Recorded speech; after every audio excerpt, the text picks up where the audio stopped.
Bună dimineața, dragilor! La Blue Cochilia, ultima zi de concurs. Vlăduț, 2-3 vorbe.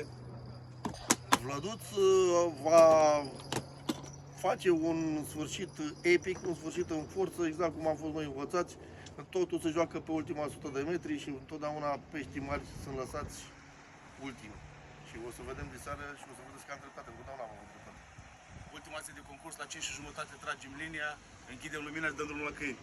De seară petrecere mare, sperăm noi, de fapt, le urăm fir întins tuturor participanților și Vlăduț, ca și încheiere. Ca și încheiere, nu există încheiere. Pentru noi este un început acest episod numit Blue Cochilia.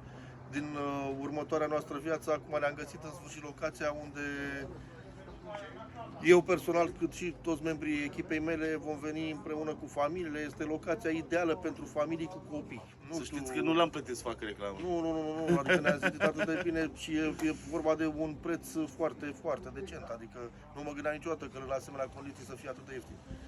Noi care eram învățați pe la Lepă, dar și în altă parte, acum ne-am schimbat, ne-am sucit. Venim aici, dar aici te cam doare capul de liniște. Aia e problema mare. E sălbăticie și dacă vrei, bine, mai sunt niște turiști din ăștia care bucură pe aici cu motoare că pleacă lumea la pește, dar în general nu sunt. În spatele nostru se află O echipă.